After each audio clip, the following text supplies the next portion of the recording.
আজানের সময় কুকুর কাঁদলে কি কোনো ধরনের বিপদের ইঙ্গিত বহন করে? মাকে প্রায় দেখি আজানের আগে বাড়ির আশপাশে কোনো কুকুর থাকতে দেন না। আজানের আগে বা আজানের সময় কুকুর কান্নাকাটি করলে বা চিৎকার চেঁচামেচি করলে সেটি কোনো খারাপ লক্ষণ নয়, বা আপনার অন্তত আ সেটা দেখে কুকুর তাড়িয়ে দেওয়ার জন্য বিশেষ কোনো আ কসরত করার আলাদা করে প্রয়োজন নেই। তবে এটা ঠিক যে আজান শুনলে শয়তান পলায়ন করে। আর আরেকটি হাদিস থেকে আমরা জানতে পারি যে শয়তান কুকুরের আকৃতি অনেক সময় ধারণ করে। এখন কোনো শয়তান কুকুরের আকৃতি ধারণ করে আছে এমনটিও হতে পারে। আবার কুকুরের উপর শয়তান ভর করতে পারে।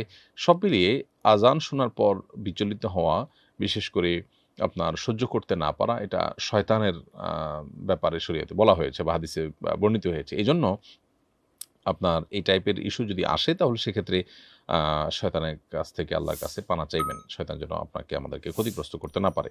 আর কুকুরের কান্নাকাটির আরেকটা আপনার সায়েন্টিফিক ইস্যু আছে, সেটা হলো যে আ কুকুর সাধারণত আ খুব অল্প শব্দ অনেক জোরে শুনতে পায়। যখন মাইকে আজান হয় বা মাইকে কোনো শব্দ হয় তখন আসলে কুকুর সেটা আমরা যতটা শুনতে পারি তার চেয়ে অনেক বিকট আওয়াজে শুনতে পায়। তখন তার মধ্যে ছটপটে ভাব আ দেখা দেওয়ার কারণ থাকতে পারে, সেটাও হতে পারে। তো সব মিলিয়ে খোলাসা কথা হলো যে আজানের আগে কুকুর কান্নাকাটি করলে এটা কোনো বিপদের ইঙ্গিত বহন করে না। অতএব এটাকে বিপদের ইঙ্গিত বহন করা বিশ্বাস আ রাখা সঠিক নয়। এরপরের প্রশ্ন হলো, এক ব্যক্তি ২৪ দিন যাবৎ লাইফ সাপোর্টে আছেন।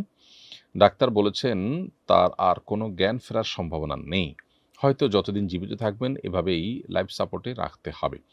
এদিকে খরচ বহনও বেশ কঠিন হয়ে পড়েছে। এখন কি লাইফ সাপোর্ট খুলে ফেলা যাবে? আ ডাক্তার বলেছেন খোলা ১০-১৫ মিনিটের মধ্যেই হয়তো তিনি মারা যাবেন। সমাধান কামনা করছি। দোয়া করি আল্লাহ তাআলা আপনাদের ইস্যুকে সহজ করে দিন ভাই।